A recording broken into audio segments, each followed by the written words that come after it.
문화일보 이현정 논설위원 초대했습니다. 어서 오십시오. 네, 안녕하세요. 자, 우선 박근혜 대통령이 네. 오늘 발언 아까 들어보니까요. 네. 그동안 좀 화가 나셨었던 게 아닌가 그런 느낌이 들기도 하고요. 어떻게 보셨습니까? 오늘 표정을 보니까 굉장히 좀 화가 나셨을 때 하는 그런 발언인 것 같고요.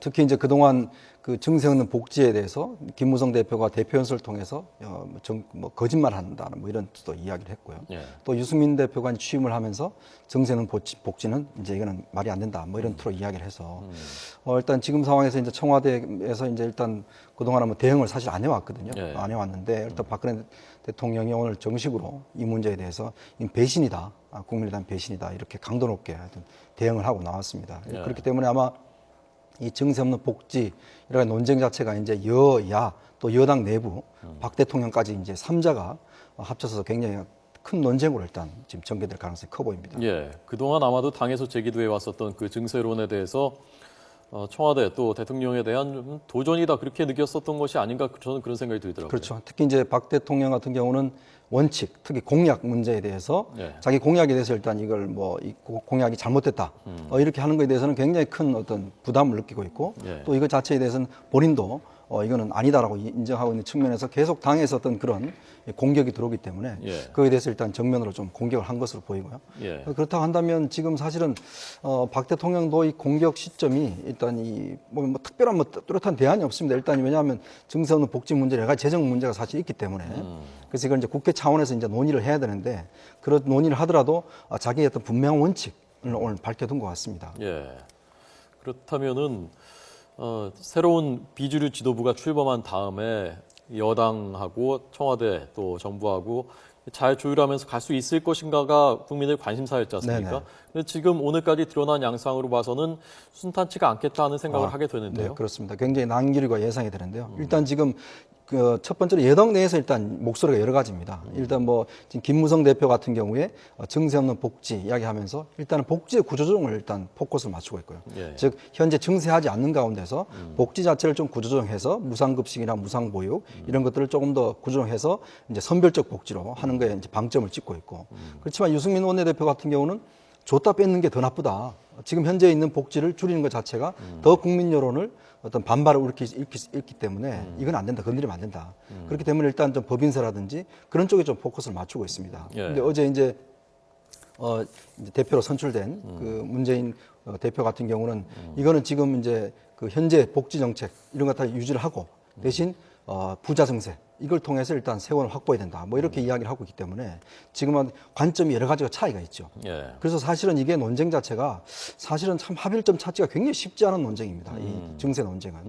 아마 그런 상황에서 대통령이 그냥 정치권에 저렇게 놔뒀다가는 계속 논쟁만 하다가 이제 끝날 것 같다. 예. 그리고 특히 그동안 불만이 뭐냐면 대통령은 아니 국회는 왜 제대로 할 일을 안 하면서 이제 와서 왜 또 증세라는 걸 통해서 그러게요. 하려고 하느냐. 그동안 예. 법을 하나도 통과 안 시켜줬는데 그런 상황에서 또 증세론 들고 나오니까 대통령 입장에서는 이걸 저항할 수밖에 없는 상황이죠. 오늘 그 경제 활성화에 대해서 왜 제대로 노력도 안 해보고서 그렇죠. 세금 얘기부터 하느냐라고 하는 네. 것이 아마 그 정치권에 대해서 하는 것처럼 그렇게 느껴지는 그 뉘앙스였는데요.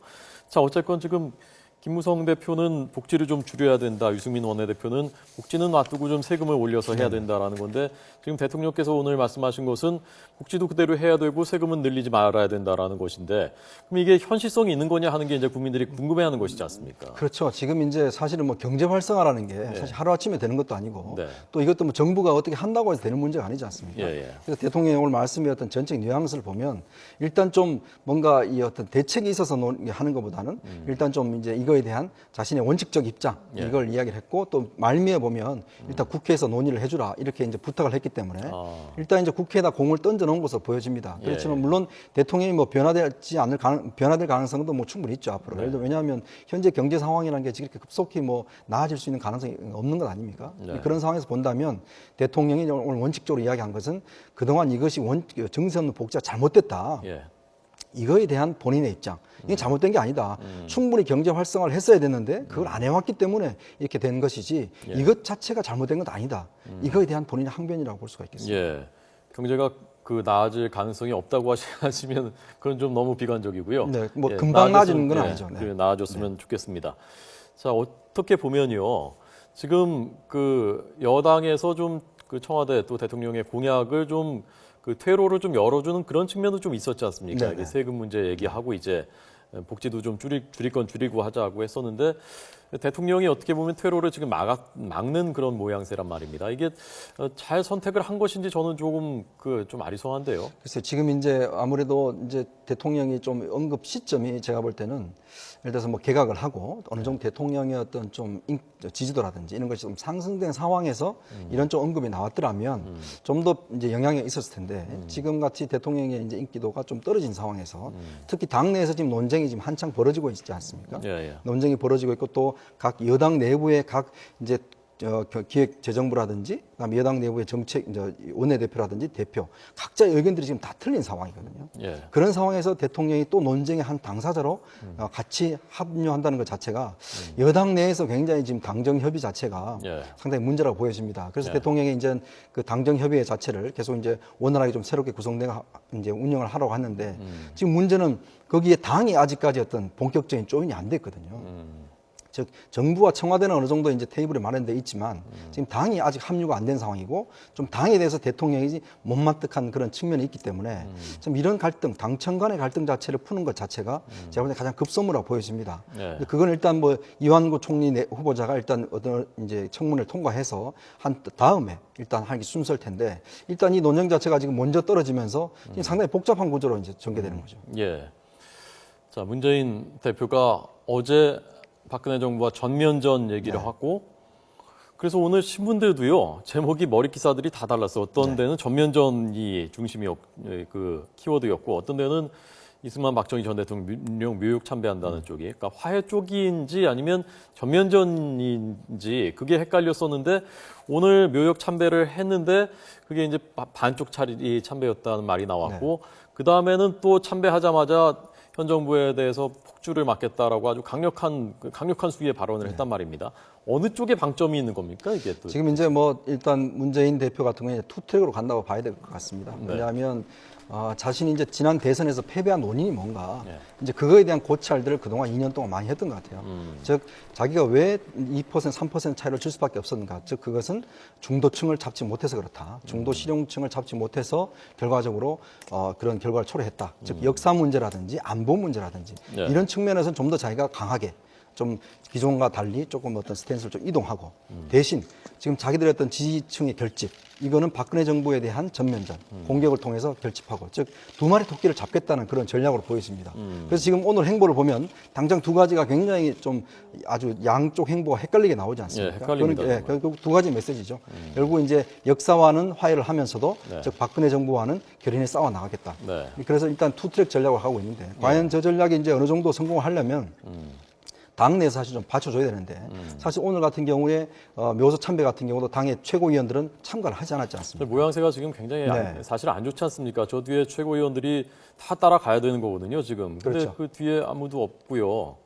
저기 문희상 전임 비상대책위원장 원내대표 그리고 송호창 의원도 또 옆에 있더라고요. 박정희 대통령 묘역 참배할 때. 안철수 의원이 아마 이제 예전에 했기 때문에 아마 그런 차원에서 간 것 같습니다. 예. 그래서 이게 어쨌건 지금 두 마리 토끼를 잡는다고 하셨는데 그게 앞으로 구체적인 정책 또 현안으로 들어가면은 예를 들면 지금 박지원 후보는 그 전에 협력할 건 협력하고 경제 살리기에는 적극 협력하겠다라고 했었지 않습니까? 근데 그러면 문재인의 야당이 앞으로 그런 문제들에 부딪혔을 때 어떤 길을 갈 것인가, 어느 쪽 길을 갈 것인가, 어느 쪽에 무게가 실린 길을 갈 것인가 하는 것은 남아있는 숙제거든요. 저는 아마 당분간은 좀 강경 기조를 갈 것 같습니다. 왜냐하면 지금 굉장히 불완전한 승리였거든요. 지금 왜냐하면 당내에 3.5%포인트 차밖에 나지 않았지 않습니까? 박지원 후보가. 또 당심은 박지원 후보가 앞섰단 말이죠. 민심에서 일단 이겼기 때문에 당대표를 됐기 때문에 여러 가지 당내 기반 자체가 굉장히 지금 취약한 구조입니다. 그리고 당내에서도 일단 지금 비주류라든지 또 뭐 분당 이야기도 나오고 있고 그런 측면에서 일단 외부의 적을 통해서 공격을 해야지만이 내부가 일단 단결이 되지 않습니까? 당장은 문재인 대표 중심으로 해서 당내 어떤 세력들을 끌어모으는 즉 여러 가지 그동안 나왔던 잡음들을 없애는 데 초점을 둬야 되기 때문에 일단은 정부를 향해서 강한 공격을 하고 그런 또 시간을 버는 상황에서 내부 결속을 다지는 아마 그런 쪽으로 일단 전개가 될 것 같습니다. 즉 그 기조는 아마 4월 재보선까지 일단 그 기조로 가서 일단 4월 재보선 끝나고 난 다음에 일단은 어느 정도 정부와의 어떤 대화라든지 그런 것들이 하지 일단 4월 재보선까지는 어느 정도 강경한 노선으로 일단 가서 당 내부의 어떤 추스리는 작업들 그런 작업들 1차적으로 할 것 같습니다. 아, 4월까지는 그렇게 할 것이다. 그럼 이제 국민 입장에서 걱정되는 것은 과거에 비주류 지도부들, 야당의 지도부들이 있을 때 일마 이제 대주주 친노 세력들의 눈치를 보다 보니까 뭐 국정원 댓글 사건 오늘 이제 선거공판 나오겠습니다만은 그것도 그렇고 뭐 경제 정책에 있어서도 법안들이 제대로 통과 안 되고 그러니까 아까 박근혜 대통령이 그 얘기한 경제 살리기 왜 제대로 그렇게 도와주지 않고 했느냐 그런 상황이 또 이렇게 반복되고 민생 법안들 통과 안 되고 이런 상황이 또 재현되지 않을까 하는 그런 우려를 하게 되는 거거든요. 지금 그래서 이제 그 문재인 대표가 중도 실용 노선을 일단 표방을 했지만 사실 한계가 많습니다. 왜냐하면 지금 당내 여러 구성 자체가 이것 자체를 뭐 하나로 모을 수 있는 그런 상황도 안 되고 예. 문제는 아까 제가 말씀드렸듯이 일단 당내적 필요해서 좀 강경 노선으로 가야 된단 말이죠. 그런데 지금 일단 지금 여러 가지 법안들이 많이 있지 않습니까? 예. 그걸 통과시키지 않을 경우에 여러 가지 한계에 부닥칠 수가 있는 거죠. 그렇기 때문에 어떤 시험대가 뭐 조기 오지 않을까. 예를 들어서 지금 하나의 분명한 노선으로 일단 설정하기에는 여러 가지 자기가 가진 한계점이 있기 때문에 네. 일단 그런 것들을 확실하게 보여주기 위해서는 좀 아직까지는 좀 더 조정 기간을 좀 거치지 않는가 그렇게 보여집니다. 예. 오늘 그 정청래 최고위원이 5명 중에 2등 네, 2등 했습니다. 굉장히 의외로 했는데 예. 사실 전병헌 의원이 지금 충격을 받아서 오늘 아마 지금 당무도 안 나오고 어제 굉장히 표정이 안 좋더라고요. 왜냐하면 그렇군요. 전병헌 의원이 일단 뭐 좀 상위권에 들어갈 줄 알았는데 일단 2등을 뺏겼기 때문에 어제 굉장히 충격을 많이 받은 것 같습니다. 네. 정청래 최고위원이 오늘 첫날부터 그 말하자면은 당 대표하고 다른 목소리를 내고 행동을 같이 하지 않았단 말입니다. 네. 자, 이렇게 되니까 이른바 이제 친노라고 불리는 분들이 어떤 지금까지도 행동하는 양식이 누가 그 계파의 수장이 어떤 행동 지침을 내려서 거기에 따라서 통일되는 사실 그런 건 아니었지 않습니까? 네, 그렇죠. 생각과 성향들이 비슷하다 보니까 가다 보니까 비슷한 행동, 비슷한 생각들을 했었던 거거든요. 그게 어떤 주류를 형성을 했었던 것이거든요. 자, 그런데 예컨대 정청래 최고위원 같은 이런 그 친노 주류에서 이렇게 해 나간다면 문재인 대표가 나는 중도 실용으로 가겠다라고 하더라도 이게 잘 통제가 되겠는가 하는 것이 오늘 첫날부터 시험대에 오른 게 아닌가 싶거든요. 결국 제가 볼 때도 이제 앞으로 친노도 좀 분열할 것으로 보입니다. 왜냐하면은 문재인 대표 같은 경우는 이제는 대권을 향한 행보를 시작을 했거든요. 그렇다면 기본적으로 앞으로는 중도 실용 쪽을 잡아야지만 자기 대권 행보가 유리하게 나가는 건데 예. 문제는 강경한 친노를 과연 끌어안고 갈 것이냐의 문제.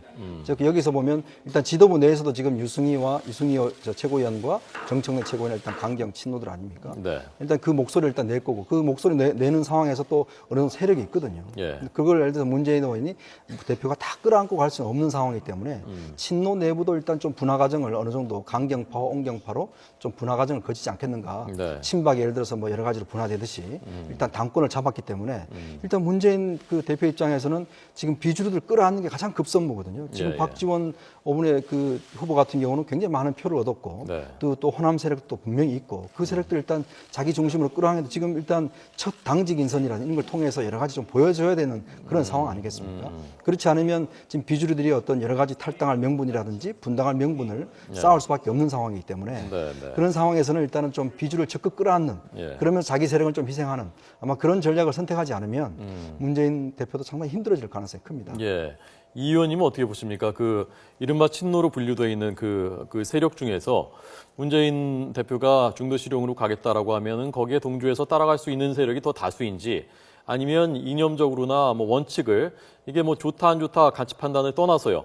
우리는 그 원칙이 그게 선명하게 가는 게 맞다라고 보는 그 세력이 더 다수인지 어느 쪽입니까? 아무래도 이제 지난번 집권에 참여했던 예. 그런 친노 그 사람들 그 부류 같은 경우는 집권을 해봤기 때문에 네. 과연 집권했을 경우에는 일단 큰 어떤 전략을 위해서는 좀 희생할 가능성이 큽니다. 근데 일단 지금 의원들이 내년에 선거가 있지 않습니까? 예, 예. 자기 선거가 있고 또 자기 칼라가 있기 때문에 그 중에 일부는 계속 어떤 자기 어떤 선거를 위해서 자기 선거를 위해서 일단 좀 강경하게 노선을 가져갈 가능성이 큽니다. 일단 정청래 최고위원 같은 경우도 이제는 자기가 최고위원이었기 때문에 어느 정도 당내에 어떤 좀 중간 보스 비슷한 그런 예. 위치에 올라갔기 때문에 그것도 또 자신감을 얻었거든요. 이번에 그럼요. 2등 하면서요. 네, 그래서 굉장히 지금 오늘 행보를 보면 네. 힘을 많이 얻은 것 같아요. 그래서 뭐 직접 이제 반대를 하기도 하고 좀 앞으로 목소리를 굉장히 아마 좀 키워나갈 가능성이 큰 것으로 보여집니다. 네. 자, 조금 전 박지원 그 후보 말씀하셨는데요. 사실은 선전한 거죠. 이 정도 차이까지 적게 날 거라고는 예상 못하지 않았습니까? 그렇습니다. 처음에 이 선거 시작할 때는 예. 이건 뭐 한 10% 이상 네. 이거는 뭐 특히 국민 여론조사에서 많이 차이가 나고 했기 때문에 하여튼 뭐 큰 차이로 좀 질 것이다 이런 예상을 했었는데 네.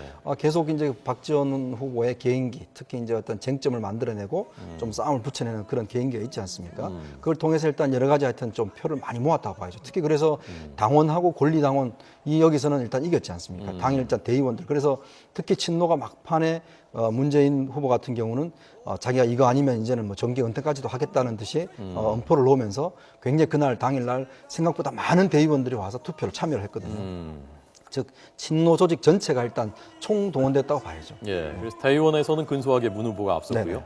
당원에서는 박지원 후보가 앞섰습니다. 앞으로 어찌 보면은 박지원 후보가 이번에 비노계의 구심점처럼 떠올랐단 말입니다. 김한길, 안철수, 박영선 뭐 조금 질이 멸렬한 양상이었는데 비노계의 상징처럼 떠올랐는데 앞으로 박지원의 역할, 박지원 후보가 의원이 선택할 수 있는 앞으로의 그 자신의 역할, 전략 그런 건 어떤 게 있다고 보십니까? 지금 일단 뭐 그 대권 행보가 이제 시작됐다고 본다면 네. 앞으로 이제 장외에 일단 박원순 서울시장 또 이제 안철수 의원 그다음에 이제 안희정 충남지사라든지 대권 후보군들이 있지 않습니까? 예, 예. 자, 일단 지금 문재인 대표가 당권을 잡았기 때문에 일단 이 나머지 사람들은 의존할 사람이 박지원 지금 현재로서는 밖에 없습니다. 만약에 박지원 후보가 킹메이커 역할을 하자면 일단 이들의 목소리를 어떻게 당내에 관철시키느냐. 그 하나의 일단 이들을 등에 업고 이들을 당내에서 일단 대권 후보로서 하나의 장을 만들어주는 역할. 네. 이 역할은 충분히 할 수 있다고 보는 거죠. 예. 그런 측면에서 본다면 일단 이제 앞으로 지금 상황이 이번 지금 당장 4월 재보선의 결과가 어떨지 모르지 않습니까? 네, 네. 여러 가지 또 내년 또 4월 총선도 있고 여러 가지 고비가 있기 때문에 예. 그런 고비에서 일단 비주류들이 일단 힘을 얻을 수 있는 그런 가능성이 크거든요. 네. 그렇다고 한다면 박지원 후보가 어떤 그런 정도의 그 역할을 일단 거기서 어떤 좌장 역할을 하는 그런 역할은 충분히 있었다 봅니다. 그렇기 때문에 일단 오늘 또 본다면 아마 조만간 박지원 의원이 다시 복귀를 해서 예. 일단 그런 세력들 좀 추스리는 역할들. 왜냐하면 자신의 힘으로 이렇게 당권의 3.5%밖에 안 났다는 것은 정치적으로 굉장히 큰 힘이고 또 한마디로 이야기한다면 또 승리라고 할 수가 있거든요.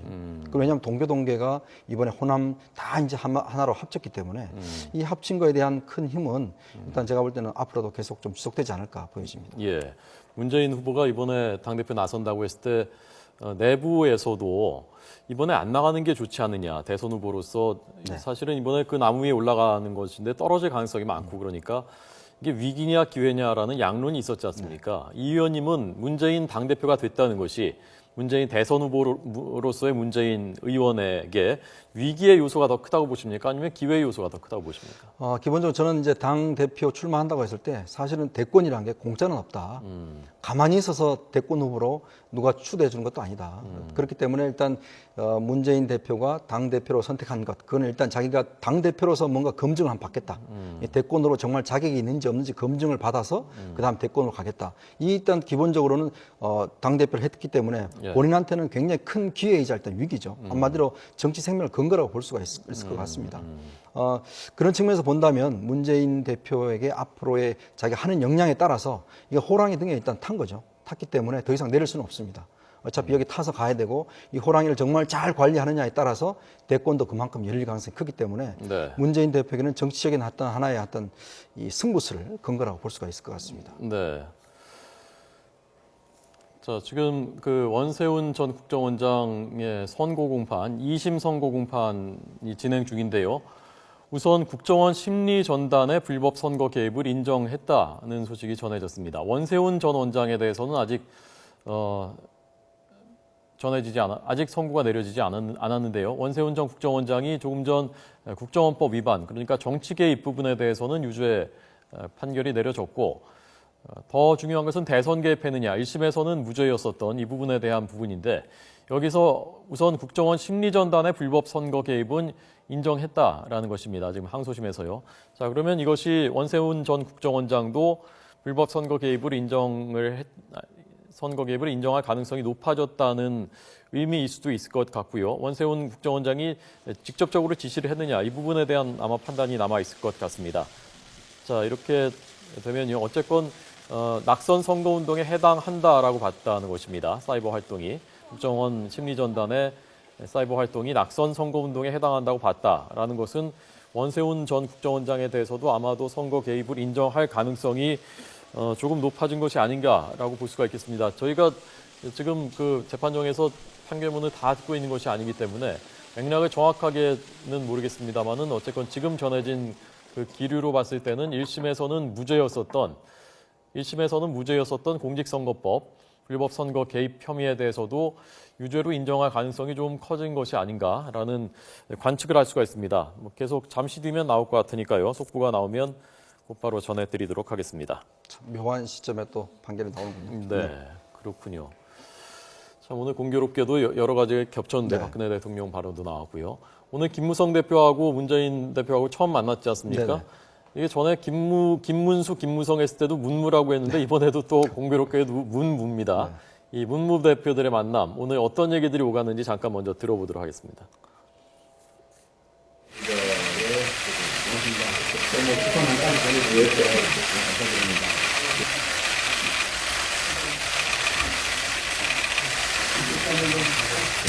문 대표님하고 저하고는 같은 시대에 또 비슷한 지역에서 살면서 지금 사실은 연도에서 사셨죠? 예, 그렇습니다. 학교도 또 같은 학교를 다니고 해서 동질감을 많이 가지고 있습니다. 같은 시대에 서로 고민을 같이 하고 이런 같은 연령대이기 때문에 앞으로 대화를 하면 잘 풀리라고 좀 기대를 많이 하고 있습니다. 예, 박근혜 정부에서 이런 좀 국민 통합을 위한 정치 쪽에 좀 더 노력을 기울여 주시면 좋겠다는 생각이 듭니다. 특히 우리 또 김무성 대표님 역할 많이 해주시기를 기대를 합니다. 협상과 타협 과정에서 여당이 더 양보해야 된다는 생각을 제가 항상 가지고 있습니다. 고마워요. 무리한 요구만 안 하신다면. 그런데 이제는 조금은 각오를 좀 하셔야 될 것 같습니다. 너무 세게 하지 마시고. 아니 근데 지금이 정말 그 박근혜 그 정부로서도 또 국민들로서도 굉장히 중요한 시기 같습니다. 예. 뭔가 지금 대전환이 요구되는 그런 시대이지 않습니까? 우리 그 김무성 대표님 아주 큰 정치 기대하겠습니다. 그리고 아마 국제시장이 요새 제일 국민들이 많이 보는 영화인데 아마 문 대표님하고 저하고 국제시장 영화를 보는 마음이 똑같았을 것이라고 저는 생각을 그것도 또 같은 날 예, 같은 날. 이렇게 봐서 언론에 재밌게 다뤄진 걸 봤습니다. 예. 저는 저희 가족사가 그렇습니다. 이제 그 영화 속에 거의 담겨 있다시피 해서 좀 더 감회가 각별했습니다. 네, 국정원 심리전단의 선거 개입을 원세훈 그 전 원장이 지시한 것으로 판단했다. 서울고법이 이렇게 판단했다는 지금 그 그러니까 판결문을 지금 계속 읽고 있습니다. 읽고 있는데 지금 전해지는 대로 저희가 속보로 전해드리고 있는 것인데요. 먼저 국정원 심리전단이 선거 개입했다라고 판단을 했고 그것을 원세훈 전 원장이 지시했다라고 본 것입니다. 이렇게 되면 그 논법으로 봤을 때는 원세훈 전 원장의 대선 개입에 대해서 인정을 한 것 같습니다. 인정을 한 유죄로 봤을 가능성이 매우 높아진 것입니다. 아마 잠시 뒤면 이 부분 판단이 나올 것 같습니다. 1심에서는 이것이 특정 후보의 당선이나 낙선을 목적으로 해서 지시했다고 볼 수 없었다라고 판단을 한 것입니다. 재판부가. 그런데 지금 2심에서는 국정원 심리전단의 선거 개입은 선거법 위반이다. 그리고 그것은 원세훈 원장이 지시한 것이다라고 봤기 때문에 이 부분에 대해서 유죄 판결할 가능성이 매우 높아졌습니다. 자 넘어오시죠. 예. 자 지금 이 두 분이요. 네. 부산 출신이고 네, 부산입니다. 연배도 2살 차이 나더라고요. 2살 차이죠. 2살 차이 나고 최근에 국제시장에도 조금씩 개인적인 인연들이 그렇죠. 또 김무성 대표는 아들이 거기에 출연을 했고 네. 또 이 문재인 대표 같은 경우는 또 그 직접 흥남철수의 당사자이기도 합니다. 예, 그리고 차기 대선 주자들이고요. 공통점들이 많습니다. 이 두 문무의 관계는 어떨 것 같습니까? 일단 뭐 두 분이 이제 다들 그 어느 정도 정치에 뭐 일단 김영삼 대통령의 이제 적자, 또 노무현 대통령의 뭐 일단 후계자, 뭐 하여튼 정치로 본다면 그런 후광들을 가지고 있고 네. 또 어느 정도 이제 정치적 경륜이나 이런 면에서 있기 때문에 일단 뭐 서로 대화는 잘 되지 않겠나 싶습니다. 그렇지만 일단 기본적인 자기가 처한 입장이나 이런 게 있기 때문에 네. 일단 좀 뭐 초기에는 여러 가지 좀 강대강 대결, 뭐 예. 어느 정도 이제 조금 서로를 좀 가늠해보는 뭐 그런 관계가 일단 초기에는 진행이 될 것 같습니다. 네. 아까 그 대화하는 거 보니까 김무성 대표가 노무현 전 대통령 묘역에도 곧 참배하러 갈 네네. 것이다라고 얘기를 하고 과거에 뭐 통일민주당 시절에도 대화를 많이 했었다고 네, 그렇죠. 노무현 전 그때 이제 대통령하고. 저 노무현 대통령 쪽이었고요. 이쪽엔 또 와이스 참모를 했었죠. 예. 문재인 대표도 그때 뭐 통일민주당 그 시절에 같이 좀 접촉이 있었던 것처럼 아마 얘기하더라고요. 부산에서 이제 시민운동을 하셨기 때문에 네. 문재인 대표 같은 경우는 아마 관계가 있었을 겁니다. 예. 요즘 부산 전성시대 같습니다. 영화도 부산 영화들이 뜨고요.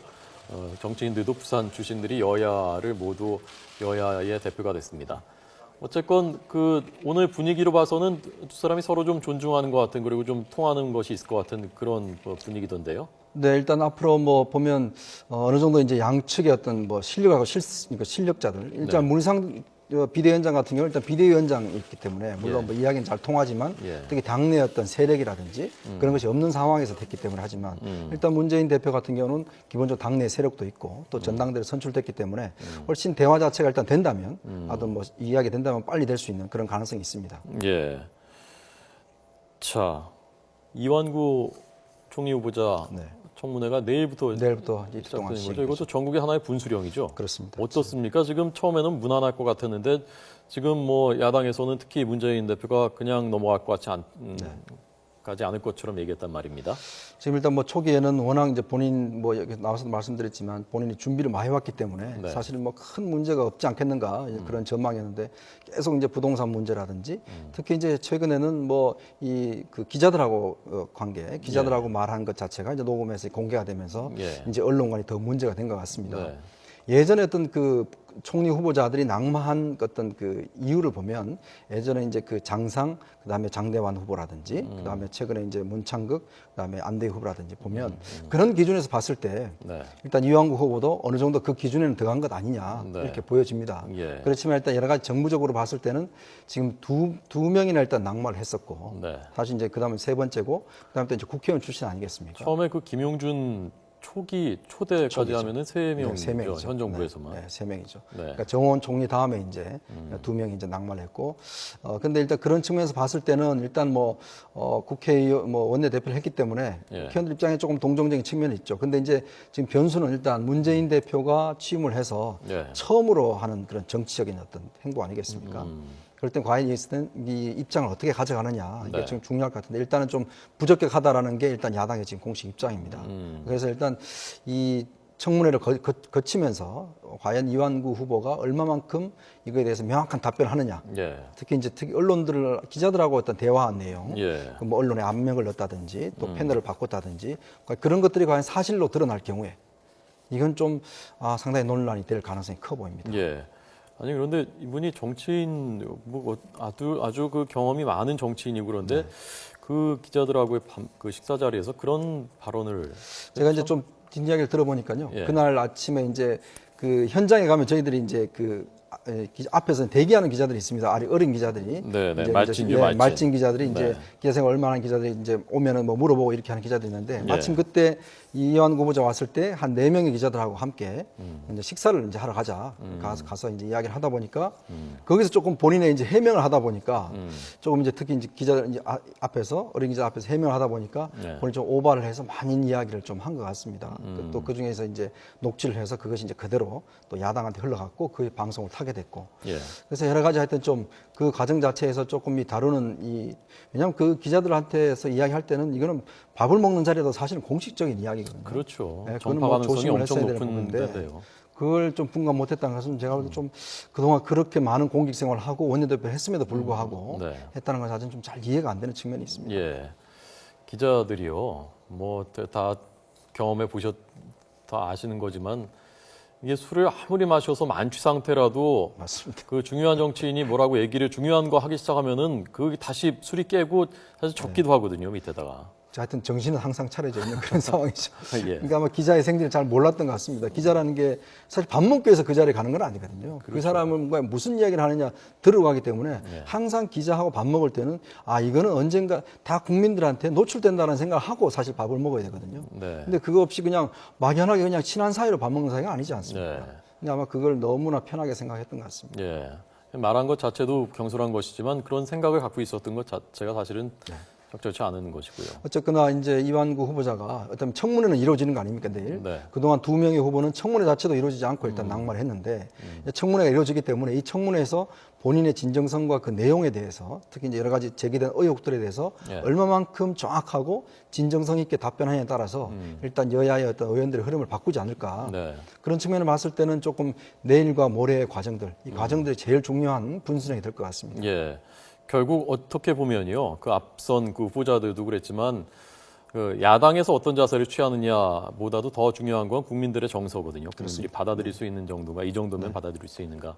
국민들의 생각은 지금 어느 정도 수위라고 보십니까? 이거는? 처음에는 뭐 괜찮겠다. 다들 뭐 제 주변에서 다들 그렇게 이야기했는데 점점 가면 갈수록 이제 자꾸 사안들이 나오니까 특히 이제 뭐 아들의 보건 건보료 미납이라든지 뭐 이런 것들 이제 그동안 봐왔던 많은 사안들이 나오니까 굉장히 실망하는 분들이 많은 것 같아요. 예. 과연 네. 또 이런가? 또 이 총리 후보자가 또 이런가? 이런 데 대한 과연 왜 이런 사람밖에 없을까? 또 예. 우리의 왜 고위공직자 이런 그러니까 있는가에 대한 국민들의 좀 아쉬움, 안타까움 그런 게 굉장히 많은 것 같습니다. 예. 자, 지금 그 서울 고등법원에서는 원세훈 전 국정원장, 지금 선거 결과가 나왔군요. 원세훈 전 국정원장의 선거법 위반을 인정했다는 선거 결과가 지금 막 나왔습니다. 이렇게 되면 국정원 댓글 사건, 국정원 직원들이 댓글을 단, 그 심리전단이 댓글을 단 이 사건에 대해서 원세훈 전 국정원장이 당선 낙선에 영향을 주기 위해서 선거에 개입했다라고 인정을 한 것입니다. 1심 판결과는 반대의 선거 결과인 것입니다. 원세훈 전 국정원장의 국정원법 위반 혐의뿐만이 아니라 그러니까 정치행위만 한 것이 아니라 선거에 직접적으로 개입했다라고 지금 법원이 판결을 내린 것입니다. 자, 지금 그 복역은 다 한 거죠, 지금 원세훈 전 국정원장. 다 하고서 나와 있는 거죠. 네, 지금 이제 김용판 전 서울청장 같은 경우는 무죄가 되는 그런 상황에서 또 네. 이제 원세훈 원장이 이제 인정이 된다고 할 때는 또 야당이 또 이 문제에 대해서 좀 가만히 있지는 않을 것 같습니다. 예. 김용판 전 서울경찰청장은 그러니까 수사 방해를 직접 지시하거나 그렇죠. 압력을 넣지 않았다라는 것이 인정됐고 엄밀히 말하면 좀 다른 거죠. 다른 이게 상황이죠. 매기 같긴 하지만 행위는 뭐 많이 다른 건데 원세훈 전 국정원장이 국정원 직원들한테 지시한 그 행위가 그냥 그 정치 개입한 것이 아니라 특정 후보 그러니까 박근혜 후보를 당선시키고 문재인 후보를 낙선시키기 위해서 한 것이다라고 법원이 판단을 내린 것입니다. 지금 선거가 끝난 지는 꽤 됐습니다만은 더더군다나 지금 이 의원님 말씀하신 대로 오늘 문재인 대표가 전면전하겠다고 하고 박근혜 정부의 폭주를 막겠다고 하고 이렇게 이 박근혜 대통령과 문재인 야당 대표가 다시 각을 세우고 있는 이 시점에 나온 판결이어서 또 정치적인 파장이 있을 것 같습니다. 원세훈 전 국정원장 지금 뭐 자칫 이 대선 불복 논쟁 뭐 이런 걸로 또 이제 비화되지 않을까 좀 걱정스럽네요. 네. 자, 뭐 문재인 후보 입장에서도 문재인 대표 입장에서도 이 문제로 다시 뭐 대선 불복 뭐 이렇게 끌고 가는 것은 그렇죠. 예, 원치 유리한 점이 않겠죠. 없습니다. 예. 네. 지금 서울 고등법원에서 선고 공판이 내려지고 있습니다. 2심 재판입니다. 원세훈 전 국정원장의 국정원법 위반은 정치 개입, 이 부분에 대해서는 1심과 마찬가지로 유죄로 인정을 했고 진짜 쟁점은 선거법, 공직선거법, 선거에 개입한 것이냐, 대선에 개입한 것이냐라는 부분이었는데 이 부분에 대해서 1심과는 다르게 대선에도 개입한 것이다라고 인정을 했습니다. 국정원 심리전단의 불법 선거 개입을 인정했고 원세훈 전 국정원장이 지시했다고 인정했고 그렇게 되면서 원세훈 전 국정원장이 대선에 개입했다, 선거법 위반했다라고 판결을 내렸습니다. 아직 형량은 전해지지 않고 있습니다. 그건 다시 수감될 가능성도 있나요? 그럼 그래서 그건 제가 법률적으로는 잘 모르겠습니다. 일단 네. 어쨌건 이 사건과 또 다른 사건이 병합돼서 그동안 복역을 했었고 네. 그게 만기가 만기가 돼서 돼서 나왔었죠. 네, 출소를 했었기 때문에 다시 수감될지 이 부분은 아직 알 수가 없습니다만은 지금 서울고등법원에서 2심 판결이 내려졌습니다. 참 2년이 넘은 거죠? 네. 이 사건이요. 그러니까 발생으로부터 치면은 2년이 넘은 2년이 거고 넘었습니다. 기소된 것으로부터 쳐도 1년 한 6개월이 훌쩍 넘은 것 같습니다. 자, 원세훈 전 국정원장입니다. 지금 보신 화면은 오늘 화면은 아니고요. 원세훈 전 국정원장이 기자들과 나와서 얘기를 하고 있는 문답을 나누고 있는 모습입니다. 자, 속보가 들어오면 계속 전해드리고요. 일단 여기까지 하도록 하겠습니다.